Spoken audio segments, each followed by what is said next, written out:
교도하도록 하겠습니다. 새 노래로 여호와께 노래하라. 온 땅이여 여호와께 노래할지어다.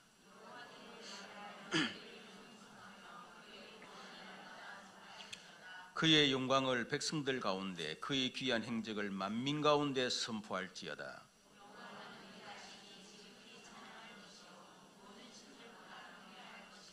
만국의 모든 신들은 우상들이거니이지만 여호와께서는 하늘을 지었음이로다.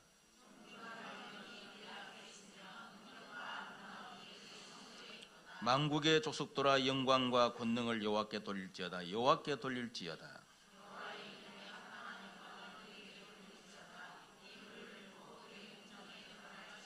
아름답고 거룩한 것으로 여호와께 예배할지어다. 온 땅이여 그 앞에 떨지어다.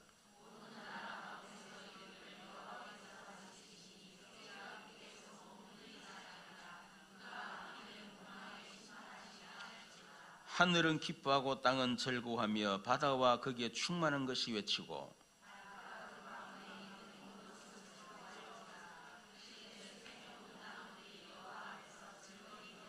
합독합니다. 그가 임하시되 땅을 심판하러 임하실 것이라. 그가 의로 세계를 심판하시며 그의 진실함으로 백성을 심판하시리로다. 아멘. 우리 1단계 한번 고백합니다. 시작. 주는 그리스도시요 살아계신 하나님의 아들이십니다. 그리스도는 하나님을 만나는 길이 되십니다. 지혜와 저주에서 해방이 되십니다. 사단을 이긴 승리가 되십니다. 2단계 적용해서 고백합니다. 시작. 주는 그리스도시요 살아계신 하나님의 아들이십니다. 그리스도는 하나님을 만나는 길이 되시며 내 모든 삶의 주인이 되십니다. 죄와 저주에서 해방이 되시며 나에게 죄와 저주에서 해방을 주셨습니다. 사탄을 이긴 승리가 되시며 나에게 사단이 이길 권세를 주셨습니다. 아멘. 2018년도 우리 여름 행사가 이제 끝났습니다. 7월 31일부터 8월 3일까지 있었던 우리 세계 램드 대회, 일산 킨텍스에서 있었죠. 전 세계 2만 명 렘넌트 또 성도들이 모여서 하나님 앞에 영광을 돌렸습니다. 주제가 미래 치유와 서미션의 주제를 가지고 함께 메시지를 받고 은혜를 받았습니다. 특히 성공자의 5가지 비밀, 시크릿. 교회들마다 그것을 개인화시키기 위해서 다시 또 집중 훈련하기도 하고 그러더라고요. 5가지 시크릿. 첫 번째 뭡니까? 첫 번째, 성공자의 5가지 비밀입니다. 반드시 그는 우리가 확실해야 됩니다. 첫 번째 뭐죠? 언약, 커버넌트. 하나님 말씀이죠. 그걸 언약으로 붙잡아라. 두 번째는 그 말씀 속에서, 또 말씀의 흐름 속에서 비전을 발견해라. 세 번째 뭐죠? 그 비전 속에서 꿈을 꾸라. 그것도 생생한 꿈을 꾸라 그랬죠. 네 번째는 그것을 이미지화 될 만큼 말씀과 기도 속에서 계속해서 구체적인 이미지와 그림을 그리라 그랬습니다. 다섯 번째는 그 가운데 내가 실천할 거 실천해라. 그 5가지. 그래서 CVDIP 그렇습니다.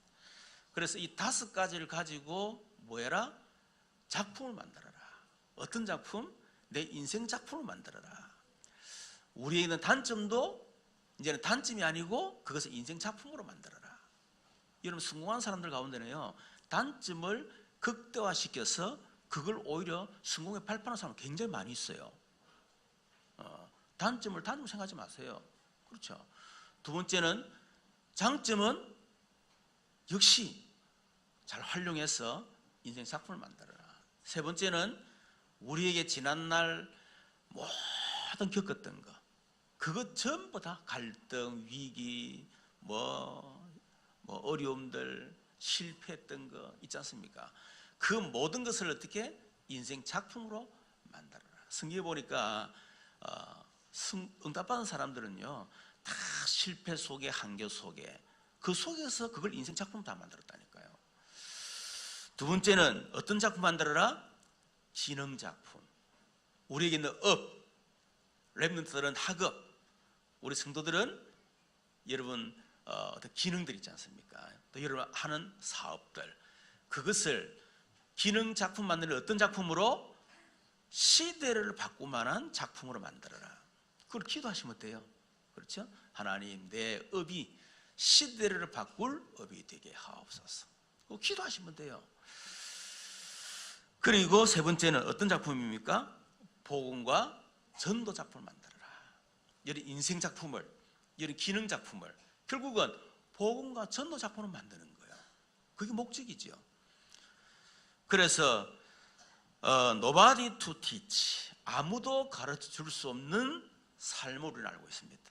왜 불신자가 이유 없이 어려움 당하고 망하는지, 왜 성공한 불신자 서밋이 결국 마지막에 인생이 비참하게 무너지는지, 그럴 수밖에 없는, 아무도 가르쳐주지 않는 그 비밀을 알고 있다니까요. 그리고 nobody to do, 아무도 할 수, 그 일을 아무도 할 수가 없습니다. 오직 복음 가진 사람만 그런 사람들을 살릴 수 있고 답을 줄 수가 있어요. 그게 전도자입니다. 그게 전도입니다. 그리고 nobody to go, 아무도 갈 수 없는 곳을 가라. 우리가 진짜 이 비밀을 가지고 있으면 하나님이 아무도 갈 수 없는 그곳을 나를 보내신다니까요. 그래서 복음 전도 작품 만들어라. 두 번째는 우리 전교의 여름 성경학교를 했죠. 8월 8일부터 12일까지 7팀장 중심으로 7지역에서 했습니다.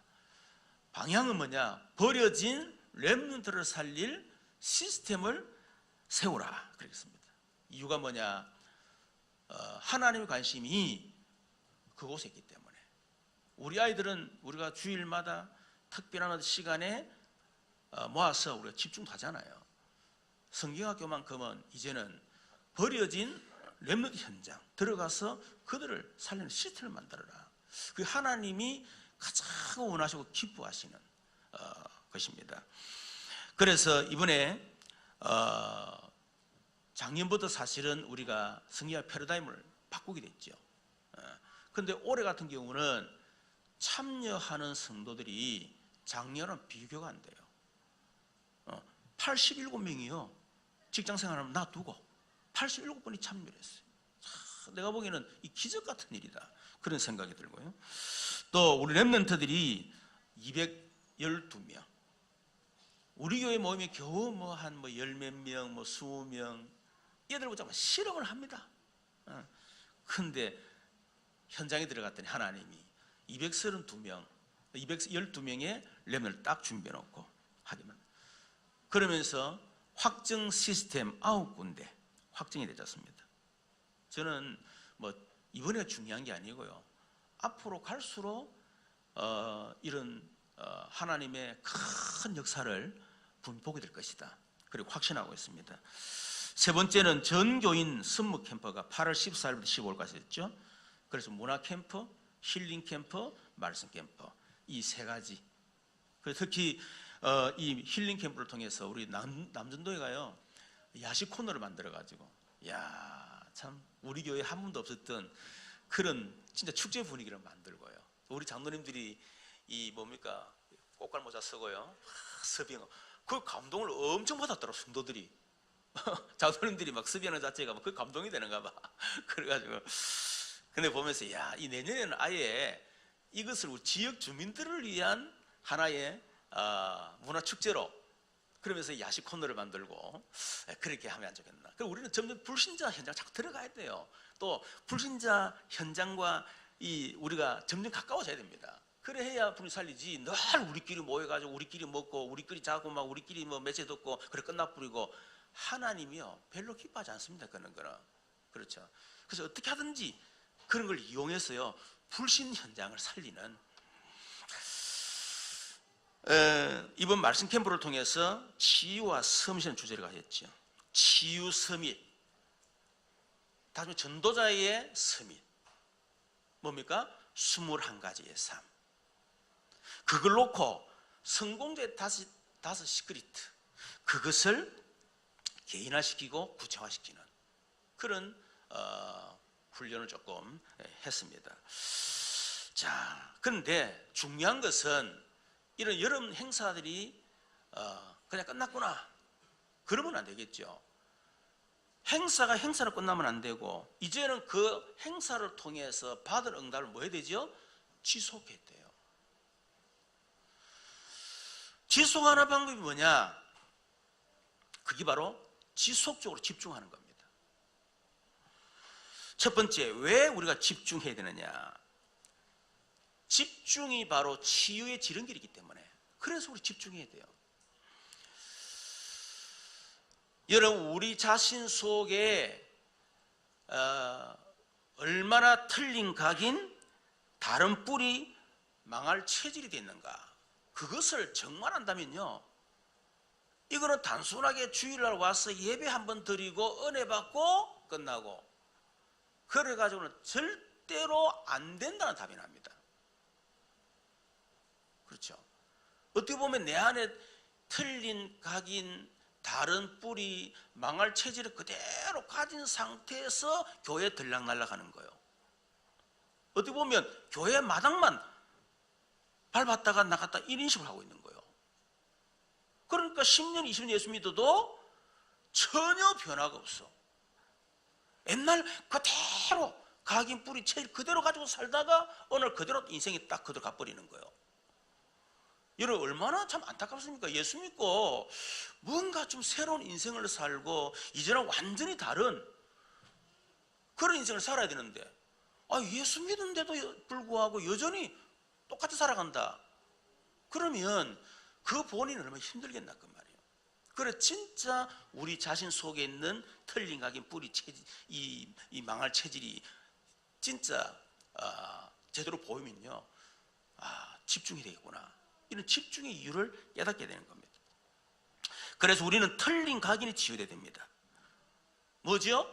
하나님이 창조하신 나, 그걸 상실한 거예요. 창세기 1장 27절 하나님이 우리를 하나님의 형상, 만물의 영장으로, 시편 8편 5절에 보니까 우리를 하나님과 비슷한 자로 어마어마한 존재를 창조한 거예요. 우리를 하나님의 형상 가진 정말 존귀한 자로 창조하셨습니다. 그러면서 창세기 28절 복을 주시되, 하나님 우리에게 주신 복이 엄청납니다. 그 복을 받을 자예요.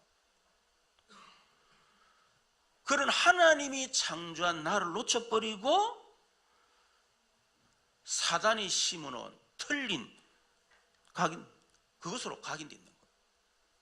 그게 뭡니까? 그 바로 창세기 3장, 6장, 11장입니다.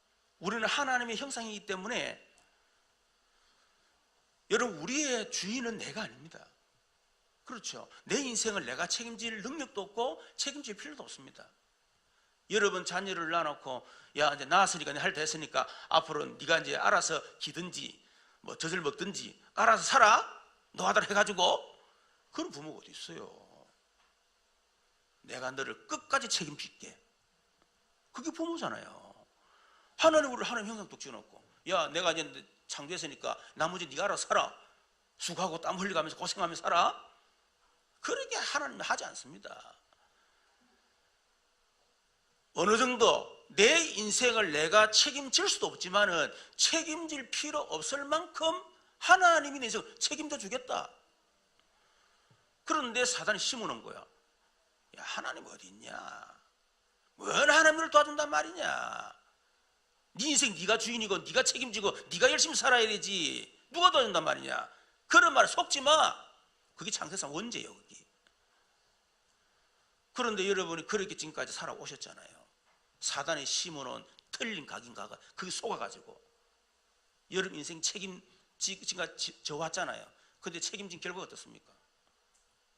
아무것도 없잖아요. 그런데도 아직은 사단의 각인에 잡혀가 있다고. 그래도 내가 더 열심히 하고 내가 더 최선을 다하고. 여러분 더 최선을 다하고 더 열심히 하세요. 결론이 뭐냐? 절대 절망을 깨닫게 될 겁니다. 더 열심히 살수록 더 최선을 다할수록. 근데 솔직한 말로요, 어느 정도 최선을 다하고 여러분이 끝까지 가면 되느냐? 여러분이 끝을 볼 만큼 하세요. 여러분 그렇게 하셔야 됩니다. 여러분 인생을 내가 주인 돼가지고 끝을 볼 때까지 최선을 다하세요. 그래야 진짜 여러분을 다 불렀습니다. 근데 그게 아니고 내 인생도 어중간해 책임지지도 않고 하지도 않고요. 이것도 아니고 죽도 아니고 밥도 아니고 누구 말로 술도 아니고 뭐도 아니고 이런 인생을 살아가다 보니까 끝도 한도 없이 그렇게 막 되지도 않고 안 되는 것도 아니고 이렇게 살아가는 거 그 인생 끝나버린다 그 말이에요. 그럴 바에는 죽을 때까지 들어가 봐라. 극단적 상황에 들어가 봐라. 들어가서 절대 불가능이구나. 그거를 깨달을 만큼 들어가 봐라. 그래야 얼마나 내가 사단에게 틀린 각인에 내가 속고 살아왔는가 그걸 알게 됩니다. 그래서 뭐죠? 돈이 있어야 돼. 오직 돈을 위해서 그렇게 우리가 살아왔잖아요. 잠도 안 자고 밥도 안 먹고 아끼면서 전략하면서. 그런데 인생 딱 보니까 남는 게 없어요. 병 들어가 돈 다 써버리고 사기 당해버리고 하던 거 다 망해버리고 아무것도 없는 거예요. 근데 지금도 여전히 사단에 또 가기를 또 속고 있습니다. 그래도 돈이 있어야 돼. 벌지도 못하면서 돈 벌 능력도 없으면서 그것도 각인데가 또 속고 있는 거예요. 그래서 뭐합니까? 성공해야 된다 이거야. 그 각인돼 있는 거예요. 성공한다고 성공됩니까? 안 되잖아요. 그런데 그 각인돼 있는 거예요. 자기도 안 대놓고 자녀에게 또 각인을 시킵니다. 네 성공해야 된다. 돈 벌어야 된다. 그래야 네가 다른 사람한테 네가 손가락질 안 당한다. 알겠지? 악착 공부해? 그런 틀린 각인을 또 자녀에게 또 심어주고 가요. 그 살기 힘들었던 내 인생을 자녀 또 묵은 짐을 또 확 끼얹어 주는 겁니다. 사단이 심어놓은 틀린 것으로 여러분 틀린 각인이 치유되지 않으면 사단이 만든 그 올무에서 나라는 올무, 돈, 승을 올무에 절대로 빠져나올 수가 없습니다. 갈수록 더 올무에 묶여가지고요 점점 더 인생이 코너로 몰리게 될 것입니다. 그래서 절대 한계를 깨달았을 때 그때 오는 답이 뭡니까? 그래서 하나님이 오직 그리스도를 보내셨구나. 그래서 나에게 오직 그리스도가 필요하구나. 여러분 그래서 우리가 틀린 각인을 치유하는 방법은 뭐냐? 오직 그리스도께 집중하는 겁니다. 그 길밖에 없습니다. 마태복음 16장 16절 주는 그리스도시요 살아계신 하나님의 아들이십니다. 요한복음 19장 30절 다 이루었다. 여러분 그것이 여러분 실제적으로 체험돼야 되겠죠. 끝났구나. 예수님이 내 인생 갈보리 십자가에 다 끝냈구나. 그거 진짜 우리가요 갈보리산 체험이죠. 그게 되어야 됩니다. 더 이상 돈 성공을 위해서 내가 살 이유가 없구나. 그래도 되는 것도 아니기 때문에 그 갈보리산은 그게 딱 체험돼야 됩니다. 그래서 저는 이 부분이 너무 깊이 각인됐다 보니까 안 되는 거예요. 자꾸 나도 모르는 나의 올무에 계속 사로잡히는 거예요. 그래서 제가 어떻게 딱 갈보리산 딱 체험하고 난 뒤에 내가 스스로 고백한 것입니다. 더 이상 내 안에 있는 이런 부분은 내 것이 아니다. 예수님이 십자가에 다 끝냈다. 더 이상 내 것이 아니다. 내 안에 있는 무엇은 예수 이름으로 떠나갈지어다. 그리스도께서 나의 이 문제의 주인 되어 주십시오. 여러분 제가 그렇게 됐다니까요. 그런데 진짜 거기서 완전히 하나님께서 빠져나오게 만드는 거죠. 어제 신인적 우리 그것이 뭡니까? 이한희 집사 간증하는데 그리스도 삼직 고백하는 계속 고백을 하는 가운데 이 정신 문제가 치유되어지고 그랬는데 이 영적인 문제라는 게 남아있잖아요. 그 과정이 있잖아요. 과정 또 드러나잖아요. 그럴 때 제가 이제 일본에 가서 다 건든 거예요. 그리고 그 말이 굉장히 기분 나빴던 거야. 처음에는 기분 나빴대. 그래서 그래도 삼직 진짜 누리고 그걸 주인으로 바꿔라 그랬는데 가만 보니까요 사단도 꺾고 영적인 어떤 그 문제도 끊고 했는데 문제는 뭘 안 했느냐? 주인을 바꾸는 기도를 안 했다는 거예요. 여러분, 주인 바뀌면 끝나는 겁니다. 그렇죠? 주인이 안 바뀌니까 계속 사단이 그걸 건드리는 거거든. 그 생각이 딱 드는 거예요. 그런데 어제 요 최근에 이제 계속 간증 들어봤잖아요. 야, 진짜 엄청 복음 누리더라고. 엄청 복음. 어제는 그러니까 한 단계 더 뛰어넘었어요. 완전히 전도 쪽으로 이제 방향을 완전히 튼 거 있죠. 그래서 여러분, 다른 뿌리가, 그래서 갈라디아서 10절, 나는 죽고 그리스도가 내 인생의 주인이시다. 이게 치유입니다. 두 번, 다른 뿌리가 치유돼야 됩니다. 여러분, 개인이든 가정이든 가문이든 나라든 여러분, 재앙을 당하는 이유가 뭐죠? 그 사람이 악해서 죄를 많이 지어서 그럼 다 망해야지. 그런 게 아닙니다. 왜 내가 망하느냐? 왜 우리 가정이 이렇게 어렵느냐? 우리 가문이 왜 이렇게 망하는 가문 됐냐? 우리나라가 왜 이러냐? 여러분, 뿌리를 찾아 들어갔어요. 어설프게 생각하지 말고 뿌리를 파고 들어가라고요. 저는요, 내 자신이 왜 이렇지 생각했어요. 내가 뿌리를 파고 들어갔습니다. 우리 가정이 뿌리를 파고 들어갔어요. 가문의 뿌리를 막 파고 들어갔어요. 그게 단순한 문제가 아닙니다. 여러분, 뿌리를 파고 들어가 보면 결국 재앙을 당할 수밖에 없는 영적 배경이 딱 나옵니다. 그게 뭐죠? 사도행 13장 무속, 16장 점술, 19장 종교 우상, 틀림없이 딱 있습니다. 그런데 그 영적 배경을 파고 들어가 보면 결국 뭐죠? 그 배후에 사단의 배경이 있다는 딱 알게 됩니다.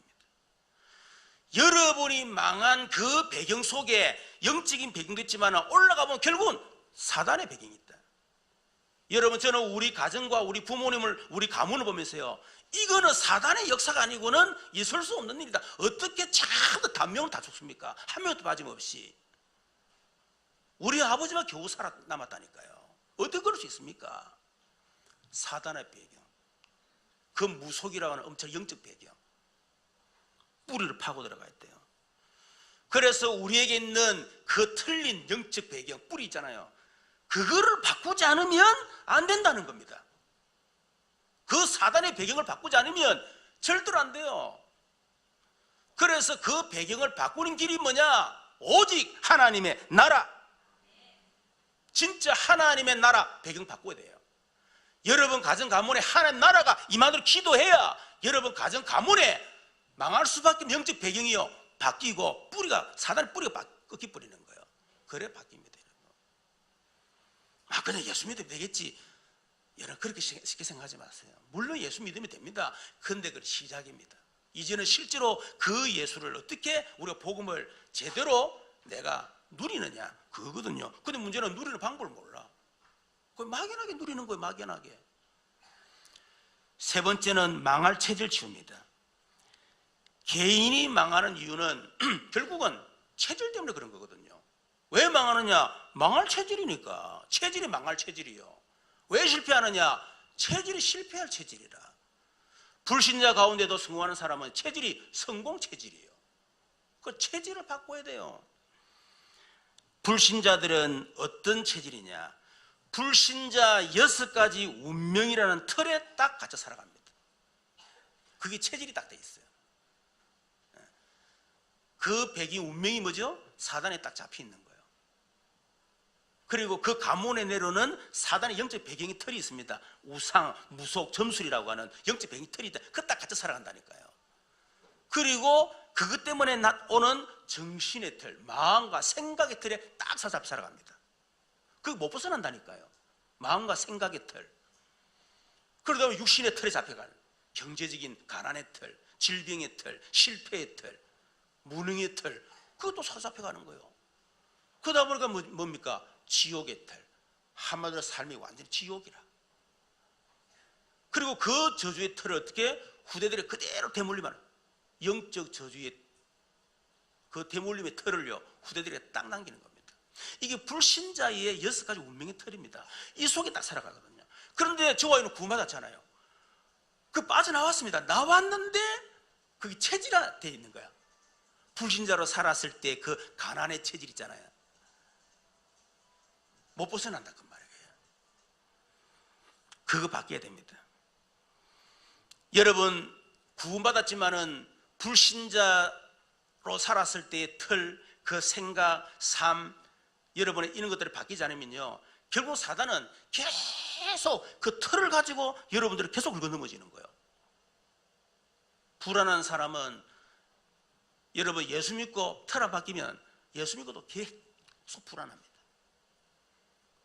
그 내가 이번 주에 어떤 분이 영적으로 계속 시달리고 우리 교회 오셨어. 근데 그 체질이 금방 바뀝니까? 안 바뀌잖아요.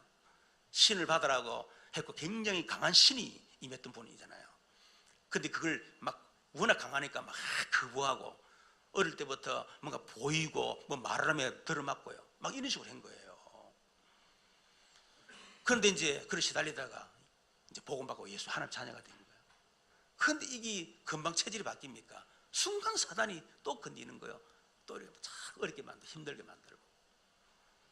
그 내보고 문자 왔더라고.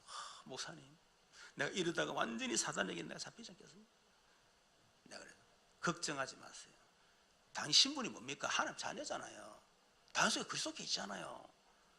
당신 속에 계신 그리스도 사단 하나 못 이기겠습니까? 걱정하지 마세요. 속지 마. 안 속으면 돼요. 걱정하지 마. 그리고 그 생각에 매이지 말고 그럴 수도 복음에 집중해라. 그 우리는 자꾸 틀린 게 집중하는 거야. 불안에 사로잡혀, 그 불안의 틀에 사로잡혀가지고 그렇게 집착하는 거야. 아, 이 불안. 우리 가문에는 영적 배경이고, 이거 사단이 심으는 틀린 각인이구나. 그렇죠? 그거 깨닫고, 그래. 그래서 내가 예수님 필요하고 예수님 오셨고, 예수 십자가에서 이 문제 끝냈고, 더 이상 내 것이 아니다. 나를 불안하게 만드는, 나를 속이는 흑암은 예수 이름으로 떠나갈지어다. 그리스도께서 이 문제의 주인이죠. 그러면 끝나잖아요. 그거 집중하면 될 건데 그건 놓쳐버리고 계속 불안에 사로잡힌다. 염려에 사로잡히는 거예요. 그러니까 여러분 해결 안 되는 거죠. 여러분 망할 체질 치유 방법은 뭡니까? 오직 성령입니다. 그래서 뭐죠? 이제는 내 수준이 아닌 하나님의 수준으로, 그게 뭐 성령의 내주. 엄청난 거 아닙니까? 내 수준 필요 없습니다. 이제는 내 방법이 아닌 하나님의 방법, 성령의 인도, 내 능력이 아닌 하나님의 능력, 성령 충만. 여러분 저는 진짜 깨닫고 나니까요, 이제는 내가 필요 없더라니까. 내 수준 필요 없고 내 방법 필요 없고 내 능력 필요 없더라니까. 그러니까 내 무능에서 빠져나왔어요. 늘 저는 나는 수준이 왜 이래 낮고 나는 늘 이렇게 능력이 없고 무능하고, 이 생각이 굉장히 사로잡혀서 제가 하는 거 되지도 않고, 솔직한 얘기로.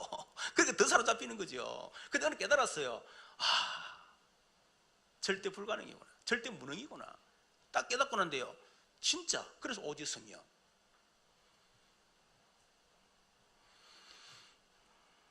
아마 여러분들 저를 볼 때 10년 전에 저를 봤을 때하고 지금 좀 많이 좀 달라졌죠. 그죠? 좀 조금 느끼죠. 근데 나는 똑같다니까요. 와, 목사님 달라진다. 나 하나도 달라진 거 없어. 성질 들은 거 그대로 가지고 있지. 수준 낮은 거 그대로 가지고 있지.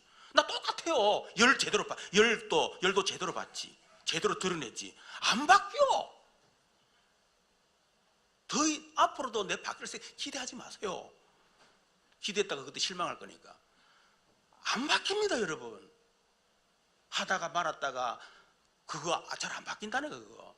그런데 이상하죠. 하나님 그거 상관없이 역사하시는 거예요. 여러분 그게 성령의 능력 아닙니까? 그렇죠. 우리 성경학교 이런 부분도요, 보세요. 버려진 불신자 렘넌트 현장 살려라. 이게 그냥 김인용 생각에서 나왔겠습니까? 아닙니다. 하나님이 그 현장 속에서 보면서요, 성령께서 내 마음에 지혜를 주신 거예요. 그거를. 그래서 그걸 선포한 겁니다. 어제 내려오는데 그러더라고.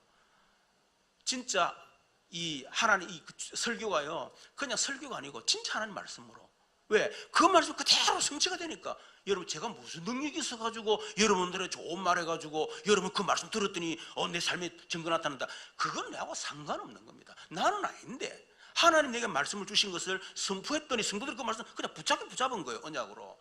그런데 하나님이 성취하신 거예요. 그게 김인용 목사의 능력이 아니지 않습니까? 수준이 아니지 않습니까? 저는 여름 행사를 쭉 이래 보면서요, 우리 교회가 이미 내 수준을 넘었구나, 이 생각을 하겠다니까요. 이제 우리 교회 시간표가 내 시간표를 넘었고 우리 교회 시간 넘었구나. 근데 그 생각 들더라니까. 이게 여러분 이 사람의 어떤 그런 게 아니지 않습니까? 그러니까 진짜 우리가 왜 집중해야 되느냐? 치유받아야 되기 때문에. 그것이 바로 서밋의 지름길이기 때문에 집중해야만 영적 서밋으로 들어갑니다. 영적 서밋 속에 들어갔을 때에 그 속에서 여러분 업에 집중할 때, 기능에 집중할 때 기능이 서밋이 되는 거예요. 그 기능, 그걸 가지고 여러분 집중할 때 여러분이 문화섬이 되는, 그거 가지고 이제 전도도가 되어지고 이제 응답도 받고 그런다 그 말이에요. 서밋 지름길이다. 두 번째, 그렇다면 우리가 치유 중에 치유가 뭐냐? 집중 중에 집중이 뭐냐? 그게 바로 예배 집중이다. 집중의 시작이 뭐냐? 예배입니다, 여러분. 아시겠죠? 집중을 지속하는 방법이 뭐냐? 그게 예배 지속이에요. 그래서 가장 중요한 집중이 뭐냐? 예배 집중이다. 여러분, 예배 집중에 실패하면 모든 집중에 실패합니다. 아무리 여러분 집중한다고 해서도 예배 집중에 실패하면 모든 거 실패해요, 집중이. 그거 잘 아셔야 됩니다. 초대교회는 사도의 가르침을 받아 교제하며 떡을 떼며 기도하기 전혀 힘쓰니라. 철저히 예배 중심이에요. 여러분, 나의 예배 상태가 나의 영적 상태라는 사실을 깨달아야 됩니다. 목사님, 나 예배가 너무 힘들어요. 찬양도 힘들고 억지로 하고 설교 듣는 것도 너무 힘들고 막 헌금하는 것도 부담도 되고 막 너무 힘들어요. 그 말은 여러분의 영적 상태, 힘든 상태다 그 말이에요. 예배가 힘들 만큼 영적으로 힘든 상태에 있어. 그러다 보니까 여러분 정신도 마음도 삶도 다 힘든 상태에 있다 그 말입니다. 여러분이 나는 목사님 예배를 드리는데 말씀이 뭔 말인지 혼미하고 혼란스럽고 자꾸 엉뚱한 생각이 나고 그렇습니다. 여러분의 영적 상태가 혼미한 상태. 영적 상태가 혼미하다 보니까 정신도 혼미하고 마음도 혼미하고 여러분 생각도 혼미하니까 삶이 혼미할 수밖에 없는 거예요. 그래서 드러난 결과가 경제 문제가 올 수밖에 없다 그 말이에요. 목사님, 나는 막 예배가 너무 행복하고 너무 신나고 감사하고 그래요. 영적으로 정상 상태. 그렇죠? 여러분의 영적 상태가 너무 행복한 상태예요. 그걸 보고 성령 충만한 상태. 그걸 보고 영적 서밋이라, 영적 서밋. 여러분이 그런 상태가 되기를 주님의 이름으로 축원합니다. 그래서 예배 성공이 곧 인생 성공이다. 예배 성공하면 치유도 되고 서밋도 되어진다. 그렇기 때문에 사단은 여러분 예배에 집중하지 못하도록 방해합니다. 창세기서 1절 6절에 오직 하나님께만 집중하면 될 것을 사단은요, 네 선악과 먹으면 네가 하나님 될 줄 아시고 하나님 먹지 말라는 거야. 선악과에 집중해 만든 거예요. 하나님께 집중해야 되는데, 그래서 아담과 하와가 완전 실패하고 그것 때문에 인류가 망하지 않았습니까? 그 결과를 지금 우리가 지금 당하고 있잖아요. 그 저주를. 아담이 예배 한번 실패했는데 마태복음 1절 11절 보니까 예수님도 사단이요 감히 예수님께 예배가 시험 건 거 있죠. 그런데 예수님 완전 승리했습니다. 사단아, 하나님만 경배하고 물러가라. 여러분 마태복음 13장 1절 22절에 보니까 23절에 보니까요, 사단이 세 가지를 가지고 우리 예배 실패시킵니다. 네 가지 밭을 얘기하는데 우리 영적 상태를 말하는 거죠. 길가와 같은 밭입니다. 마음이 완악하고 길가처럼 딱딱해요. 말씀이 들어가지 않는 상태, 마음을 완악하게 만든 상태. 사단은 그걸 통해서 예배를 실패시키게 만듭니다. 말씀이 안 들어가요. 돌박 같은 영적 상태. 말씀을 듣고 즉시 막 기뻐합니다. 그런데 뭐요? 뿌리가 없어요. 그러다가 잠시 견디다가 말씀 때문에 환란이 오고 박해가 일어나면요, 곧 넘어져 버립니다. 사단은 여러분의 박해나 핍박을 통해서 외부로부터 들어오는 시험을 통해서요, 여러분을 딱 말씀을 가로막습니다. 여러분 가정에서 오늘 마음 먹고 이제 교회 가다 싶은데요, 부인이 괜히 바가지 걸기 시작하는 거예요. 그럼 뭐라 합니까? 예배 안 간다. 항상 그럽니다. 기분 나쁘, 예배 안 간다. 뭐 그게 뭐 그건가 막. 뭐 하면 예배 안 간다. 이래가지고 오지마, 니마 손이지. 얘는 그래도 나는 예배를 드리고 이게 사단이 안 속는 거예요. 기분 나빠도 일단 예배 드리고 보자. 예배 드리고 나면 기분 하나 안 나. 미안하다. 아까 전에 속지 마세요. 그리고 가시떨기 뭡니까? 말씀을 듣는데 세상의 염려, 재물의 유혹, 그게 말씀을 다 막혀가지고요, 열매를 맺지 못하는. 이거는 뭡니까? 내적입니다. 염려, 불안, 초조, 있지 않습니까? 재리에 대한 돈 욕심 이런 거, 이거들이 말씀을 다 결실을 못하게 만드는, 그 사람을 그렇게 만드는 거예요. 그래서 우리는 어떤 상태가 돼야 된다? 옥토, 말씀을 듣고 깨닫는 사람. 그 사람은 어떻게 결실해서 100배, 60배, 30배의 열매를 맺는다. 어제 그 이한희 집사 간증하는데, 그때 우리 이 교회 예배당 우리 매입을 성금했잖아요. 그때 집사님이 거의 인생 바닥까지 갔거든. 경제 바닥까지 왔어요. 그런데 이 세 가지 돈이 500만 원이 딱 생긴 거야. 그리고 500만 원 뭐 할까 생각하다가 술이나 먹어볼까. 뭐 옛날에 뭐 술 먹을 때 그냥 몇백만 원 그냥 썼으니까 뭐. 그다음에 이제 술 끊었지 이제. 이거 차 한 대 살까? 500만 원 무슨 차를 삽니까? 할 게 없더라는 거야. 그런데 생기 보니까 100배, 60배, 30배라. 최고의 투자자 찾았다라면서. 이래가 500만 원 1등을 헌금한 거 있죠. 거의 하나님이 1억 얼마나 했노? 그래서 그럴 때 하나님 겨우 100배가 뭡니까? 그래서 뭐 몇만 배? 5만 배. 하나님 5만 배 콜? 했다는 거야. 근데 진짜 하나님께서요, 몇 억짜리 그 집을 안 줬습니까? 100배, 60배, 30배. 사단에게 이런 예배 빼앗기지 말기를 바랍니다. 올바른 예배가 뭐냐? 오늘 1절에 보니까 새 노래로 여호와께 노래하라. 그게 올바른 예배입니다. 다시 말하면 4절에 보니까 또 이런 말씀이 있죠. 찬양할 것이요 그랬습니다. 또 9절에도 보니까 9절에 예배할지어다. 1절에 새 노래, 4절에 찬양, 9절에 예배. 올바른 예배를 말하는 거예요. 여러분, 올바른 예배가 뭡니까? 예배의 대상, 우리의 찬양의 대상을 정확하게 됩니다. 누구죠? 오직 여호와. 그분만이 우리의 찬양의 대상, 예배의 대상, 찬양의 대상이다. 오늘 1절에 보니까 새 노래로 여호와께 노래하라. 땅이 여호와께 노래할지어다. 2절에 여호와께 노래하여. 여러분, 우리의 경배의 대상, 찬양의 대상은 오직 여호와밖에 없습니다. 그것 때문에 예배 드리는 거예요. 여러분 응답받게 해서 잘되게 마음 편하게 성공하게 해서 교회에 예배 드리는 게 아닙니다.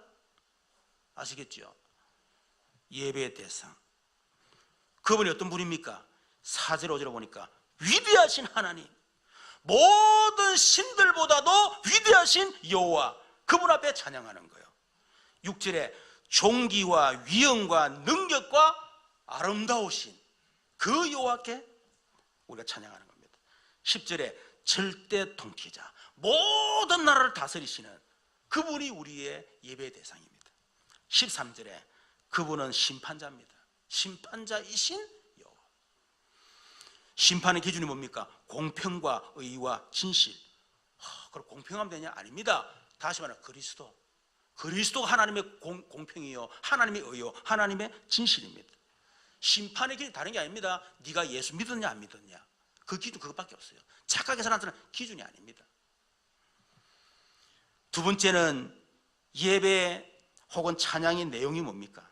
2절 3절에 보니까 그의 영광을 백성들 가운데 그의 기한 행적을 만민 가운데 선포할지어다. 2절에 그의 2절에 보니까 그의 이름을 송축하며 그의 구원을 날마다 전파할지어다. 우리가 예배 찬양의 내용이 뭡니까? 그의 이름, 성삼위 하나님의 이름, 우리의 찬양의 내용입니다. 그렇죠? 성부 하나님 누굽니까? 여호와. 우리에게 말씀을 주시고 말씀을 반드시 성취하시는 여호와 하나님, 그분이 우리 찬양의 내용이랄까 말이에요. 그 이름을 찬양하는 것입니다. 성자 하나님, 이 뭐죠? 예수. 누굽니까? 그리스도. 우리를 저주와 재앙과 지옥 사단의 권세에서 영원히 우리를 건져내신 오직 예수, 그분이 우리 찬양의 내용입니다. 그리고 성령 하나님, 이름이 뭐죠? 보혜사. 구원받은 우리 성도들을 보호하고 은혜 주고 가르쳐 주시는 그분이 우리 찬양의 내용이랄까 말이에요. 예배의 내용입니다. 2절에 보니까 그의 구원은 날마다 전파할지어다. 예배 찬양의 내용이 뭡니까? 하나님이 우리 베푸신 그 구원, 그것이 우리 찬양의 내용이고 예배의 내용인 것입니다. 3절에 보니까 그의 영광을 백성들 가운데 그의 기이한 행적을 만민 가운데 선포할, 하나님이 우리 행하신 기이한 일들이지 않습니까? 그것을 찬양하는 것, 그게 찬양의 내용이랄까 말이에요. 그러면 예배 방법은 뭡니까? 어떻게 찬양합니까? 1절에 보니까 새 노래로 여러분 찬양하기를 바랍니다. 이전에 불렀던 그런 찬양 노래가 아니라 새 노래로. 7절에 보니까 만국의 족속들의 영광과 권능을 여호와께 돌리자. 하나님께 영광과 권능을 돌리는 것입니다. 예배할 때. 그리고 8절에 보니까 그 여호와의 이름에 합당한 영광을 돌릴지어다. 그렇죠. 그리고 예물을 들고 거기 궁중에 들어갈지어다. 하나님 앞에 예물을 드려. 옛날에 왕을 찾아갈 때는요, 항상 예물을, 귀한 보물을 다 가져갑니다. 왜? 존경의 표현으로. 그렇죠? 지금도 보니까 막 김정일, 김일성을 만나려고 그러면요, 옛날에 뭐 어마어마한 거 가져가야 되는 것 같더라고요. 안 만나죠, 그러면. 그런 사람 만나는 것도 엄청나게 돈을 들고 하는데, 우리 하나님 앞에 나올 때 그의 이름에 합당한 영광과 예물을 들고 그의 궁중에 들어갈지어다. 그리고 9절에 보니까 아름답고 거룩한 것으로 여호와께 예배할지어다. 최고의 아름다운 것, 최고의 거룩한 것으로 예배를. 자, 세 번째입니다. 그렇다면 세 가지를 살리는 예배에 집중해라. 다른 말, 예배에 집중하면 세 가지가 살아난다. 첫 번째, 나를 살리는 예배에 집중해라. 오늘 1절에 보면 이런 말씀이 있습니다. 새 노래로 여호와께 노래하라. 어떤 분이요, 너무너무 시달리다가 예수 믿었어요. 그러니까 너무 감사하잖아요. 그래서 이 교회 어떤 행사가 있어서, 목사님 제가 찬양을 한 게 하겠습니다. 하라고요. 이분이 이제 지금 우리 찬송 524장입니다. 갈 길을 밝히 보이시니, 이 찬송을 이제 하려고 탁 했는데요, 이분이 어떻게 노래했냐, 밝기를 돌리려고, 갈 길을 밝기로 바꿨지만은 자기도 모르게 너무 감사하니까 이제 식사를 하고 싶은 거예요.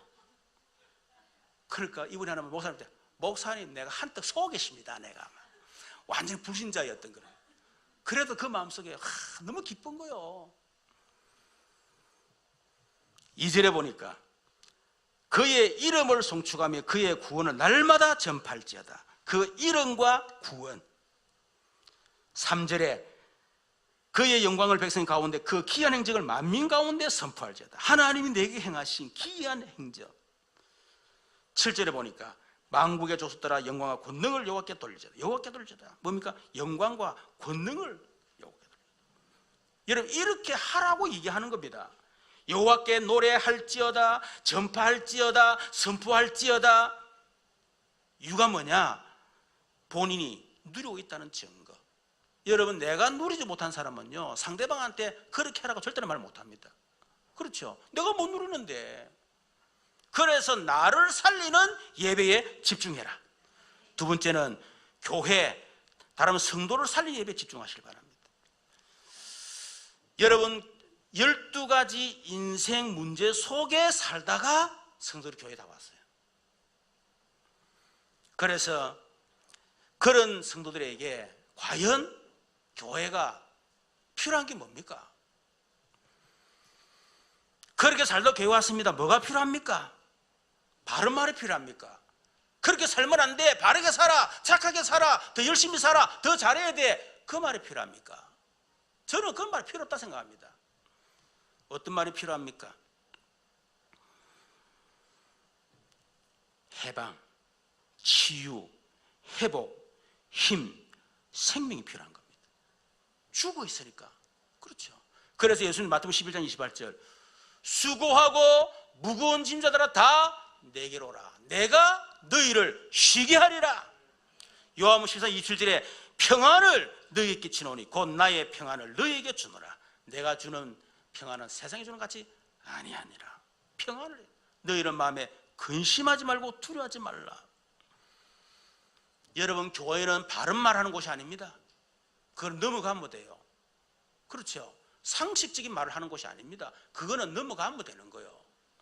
어떤 메시지 되죠?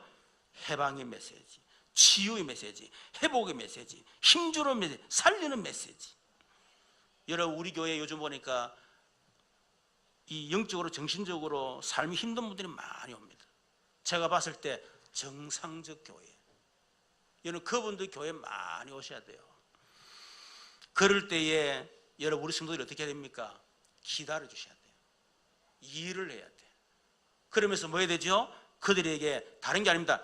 해방을 주는 메시지, 살리는 메시지, 힘주는 메시지 계속 지적질하면 안 됩니다. 책망하면 안 됩니다. 그가 사람 절대로 살리지는 못해요.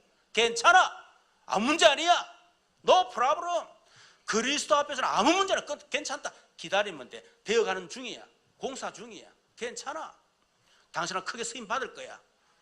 여러분 고통 당한 만큼 당신은 크게 쓰임 받을 것이다. 그렇죠. 그런 말을 듣고 힘 빠진 사람 어디 있습니까? 세 번째는 현장과 세계를 살리는 예배가 되어야 됩니다. 하나님의 관심이 어디 있느냐? 하나님의 관심은 하나님을 떠나서 복음 없이 죽어가는 불신 현장, 전 세계 현장에 관심이 있습니다. 그래서 1절에 9절에 보니까 온 땅이라고 3절에 만민, 7절에 만국의 족속들, 10절에 모든 나라 그랬습니다. 그래서 예수님이 갈보리 십자가 인생 모든 다 끝내고 난 뒤에 28장 18절 모든 민족에 가라. 마가복음 16장 15절 10절에 만민에 가라. 1장 8절 땅끝까지 가라. 이 뭐죠? 전도와 선교. 여러분 12가지 인생 문제 속에 살고 있는 현장과 불신자 현장과 전 세계 현장에 여러분 정인으로 가시기를 주님 축원합니다. 오직 그리스도의 정인으로, 오직 그리스도만 해방의 길이다. 오직 그리스도만 치유의 길이다. 오직 그리스도만 회복의 길이요 능력의 길이요 생명의 길이다. 여러분은 해방의 정인으로 갔어요. 해방의 정인, 그리스도로 해방된 증거 있잖아요. 그 정인으로 가서 다른 얘기하지 말고 해방의 복음을 전해줘라. 치유의 정인으로 가시길 바랍니다. 어떻게 해요? 치유의 메시지를 전했어요. 회복의 정인으로 갔어요. 회복의 메시지를 전했어요. 회복의 복음. 능력의 정인으로 갔어요. 능력의 복음을 전했어요. 생명의 정인으로 갔어요. 생명의 복음만 전하세요. 여러분 저는 마음에 결단했습니다. 나도 나름 최선을 다해 살았지만은 인생 바닥까지 가자. 절대절만 절대보는 절대 한계 속에 갔기 때문에 나는 다른 할 말 없다. 나를 살리신 오직 그리스도, 오직 하나님 나라, 오직 성령 충만, 그 외에는 할 말이 없다. 여러분 그래 저는 진짜 오직의 정인으로 그 메시지를 가지고 저는 전국과 전 세계를 다니고 있는 것입니다. 그런 정인 되시기를 주님 축원합니다. 2018년도 남은 일정들이 있습니다. 대만 단기 선교가 9월 10일 14일 즉 올해 이번에 18명 갑니다. 4박 5일 동안 완전히 현지를 파고 들어가고요. 제2기 본부 집중 신학원이 10월 19일부터 11월 4일 3주간 있습니다. 1기에 못했던 분들은 같이 이번에 함께 하시길 바라고요. 새생명 초청주일이 11월 18일 추수감사주일 날 있습니다. 300 전도 노트를 활용해서 어제 이한희 집사 자꾸 얘기해서 미안한데 이한희 집사가요 300 주더만요.